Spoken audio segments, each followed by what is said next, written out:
நமஸ்காரம். இந்த வீடியோவில் சுகர் பேஷண்ட்டுக்கு இருதயம் சம்பந்தமான பரிசோதனைகள் ஏன் அவசியம்ன்றதை தெளிவாக பார்ப்போம். இருதயம் சம்பந்தமான நோய்கள் யாருக்கு வேணால் வரலாம். 40 வயசை தாண்டின எல்லாருக்கும் இருதயம் சம்பந்தமான பிரச்சனைகள் இப்போ வந்துகிட்டே இருக்குது. ஆனால் சுகர் இருக்கிறவங்களுக்கு இருதயம் சம்பந்தமான பிரச்சனைகள் வரதுக்கான வாய்ப்புகள் 2 மடங்கு அதிகம்.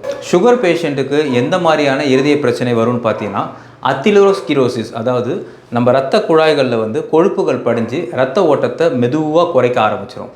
இது ஸ்லோவாக நடக்கிற ப்ராசஸ்ன்றதால நம்மளுக்கு இதோட அறிகுறிகள் தெரியாமலே போகலாம். இரண்டாவது, இரத்த அழுத்தம், பிளட் ப்ரெஷர்னு சொல்லக்கூடியது.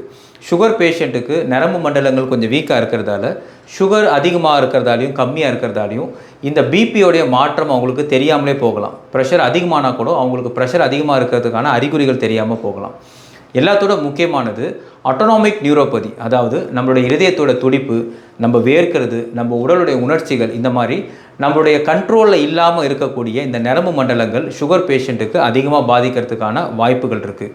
இந்த மாதிரி இருக்கிற காரணத்தால் ஒரு மாரடைப்பே ஏற்பட்டால் கூட அது ஒரு சைலண்ட் அட்டாக்காக போகிறதுக்கான வாய்ப்பு இருக்குது. இந்த சைலண்ட் அட்டாக்ன்றதால நோயாளிக்கு இருதயத்தில் இரத்த ஓட்டங்கள் நிற்கும் போது சாதாரணமாக இருக்கிறவங்களுக்கு ஒரு கடுமையான வலி ஏற்படும். ஆனால் இவங்களுக்கு லேசான ஒரு தசை வலி மாதிரி, ஒரு வயிறு வலி மாதிரி, லேசாக ஒரு பதட்டம், இந்த மாதிரி ரொம்ப சிம்பிளான அறிகுறிகளாக தெரியும். இந்த ஒரு காரணத்தால் தான் சுகர் பேஷண்ட் தங்களுக்கு இருக்கிற நோய் தெரியாமலே இசிஜி எதுவுமே செக் பண்ணாமலே பல மோசமான பாதிப்புகளுக்கு உள்ளாகிறாங்க. இது எல்லாம் கேட்டதுக்கப்புறம் சர்க்கரை நோயாளிகள் பயப்பட வேண்டாம். சிம்பிளான ஒரு இசிஜி பரிசோதனை இது நம்மளுக்கு பல விஷயங்களை காட்டும். 6 மாதத்துக்கு ஒரு தடவை சுகர் பேஷண்ட்ஸ் எல்லாரும் கட்டாயமாக ஒரு இசிஜி பரிசோதனை செஞ்சுக்குங்க. அது மட்டும் இல்லாமல் 3 மாதத்துக்கு ஒரு தடவை உங்கள் கொலஸ்ட்ரால் அளவுகள் சரியாக இருக்கான்றதை பாருங்கள். இந்த கொலஸ்ட்ரால் அளவில் காலையில் வெறுவயத்தில் பார்க்கும்போது நமக்கு கிடைக்கக்கூடிய வேல்யூ ரொம்ப கரெக்டாகவே இருக்கும். இதை வச்சு உங்கள் டாக்டர் உங்களுக்கு சில மார்க்கை கொடுப்பாங்க. இந்த மார்க்கை வச்சு நம்மளுக்கு இருதயம் சம்பந்தமான பாதிப்புகள் வரதுக்கான வாய்ப்பு இருக்கா இல்லையான்றது ரொம்ப ஈஸியாக தெரிஞ்சுக்கலாம். ஒருவேளை ரொம்ப டவுட்டாக இருக்குது, எனக்கு அப்பப்போ இந்த வலி வருது, சில நேரம் தெரிய மாட்டுதுன்னா, டிஎம்டின்னு சொல்லக்கூடிய ரொம்ப சிம்பிளான பரிசோதனை, அதாவது ஒரு ட்ரெட்மில்ல உங்களை நடக்க வச்சு உங்கள் இசிஜியை செக் பண்ணி பார்ப்பாங்க. உங்கள் இருதயம் ஒரு அழுத்தத்துக்கு ஏற்படும் போது இசிஜியில் ஏதாவது மாற்றங்கள் தெரியுதான்றதை ரொம்ப சிம்பிளாக பார்க்கலாம்.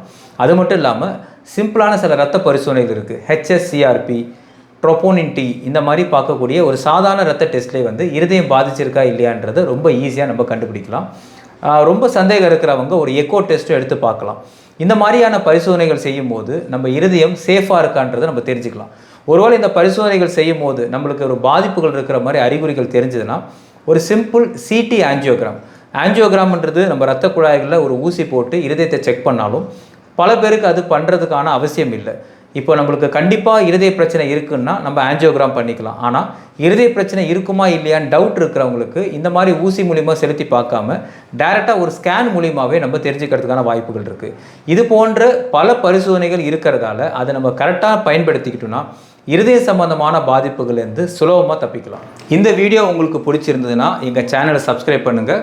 உங்கள் ஃப்ரெண்ட்ஸ் யாருக்காவது சுகர் இருந்ததுன்னா இந்த வீடியோ அவங்களுக்கு ஷேர் பண்ணுங்கள். கண்டிப்பாக அவங்களுக்கு உதவியாக இருக்கும்.